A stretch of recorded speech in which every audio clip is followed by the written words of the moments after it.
Welcome to our channel. రేపు ఎంతో విశేషమైనటువంటి అమావాస్య. రేపు వచ్చేటటువంటి ఈ యొక్క అమావాస్యను సోమవతి అమావాస్య అని అంటారు. ఈ యొక్క అమావాస్య నుంచి మకర రాశి వారికి ఏ విధంగా ఉండబోతుందో తెలుసుకునే ప్రయత్నం చేద్దాం. మకర రాశి వారికి శుక్రుడు, గురువు, శని గ్రహాలు బాగా అనుకూలంగా ఉండడం కారణంగా శత్రురోగ రుణ బాధల నుంచి చాలా వరకు విముక్తి లభిస్తుంది. వ్యక్తిగత సమస్యలు, ఒత్తిడి అనేది బాగానే తగ్గిపోతుంది.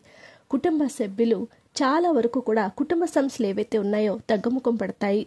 కుటుంబ సభ్యుల మీద కూడా ఖర్చులు బాగా పెరుగుతాయి.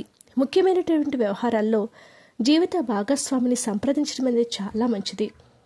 వృత్తి ఉద్యోగాలు అనేవి చాలా సానుకూలంగా సాగిపోతూ ఉన్నాయి. మీ యొక్క పనితీరులో అధికారులు సంతృప్తిని కలిగిస్తూ ఉంటుంది. మీ యొక్క పనితీరుతో ఎవరైతే నిరుద్యోగులు ఉన్నారో దూర ప్రాంతంలో ఉద్యోగం లభించడానికి అవకాశం చాలా ఎక్కువగా కనిపిస్తుంది.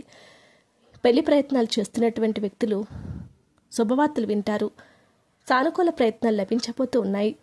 ఇతరులకు మేలు జరిగే పనులు చేస్తారు. ఆర్థిక వ్యవహారాల్లో ఎవరిని కూడా గుడ్డిగా నమ్మకపోవడం అనేది మంచిది. చేపట్టినటువంటి పనుల్లో ఆటంకాలు ఉంటాయి. ఆర్థిక పరిస్థితి ఎంతో ఉత్సాహంగా సాగిపోతూ ఉంటుంది. విద్యార్థులు కొద్దిగా శ్రమ పడాల్సి ఉంటుంది. కొద్దిగా శ్రమ పడితే విజయం మీదే అవుతుంది. ప్రేమ వ్యవహారాల్లో ఏవైతే ఆటంకాలు ఉన్నాయో అవన్నీ కూడా తీరిపోయి శుభవార్తలు వింటారు. పిల్లల శుభవార్తలు మీకు చెప్పబోతూ ఉన్నారు. ఎవరైతే సంతానానికి ప్రయత్నాలు చేస్తున్నారో సంతాన యోగం కలగడానికి అవకాశం ఉంది. మీకు వీలున్నప్పుడల్లా కూడా శివార్చన చేసుకోవటం వల్ల విశేషమైనటువంటి ఫలితాలు తప్పకుండా కలుగుతాయి. వీడియో నచ్చితే లైక్ చేయండి. మరిన్ని వీడియోస్ కోసం మా ఛానల్ సబ్స్క్రైబ్ చేసుకోండి.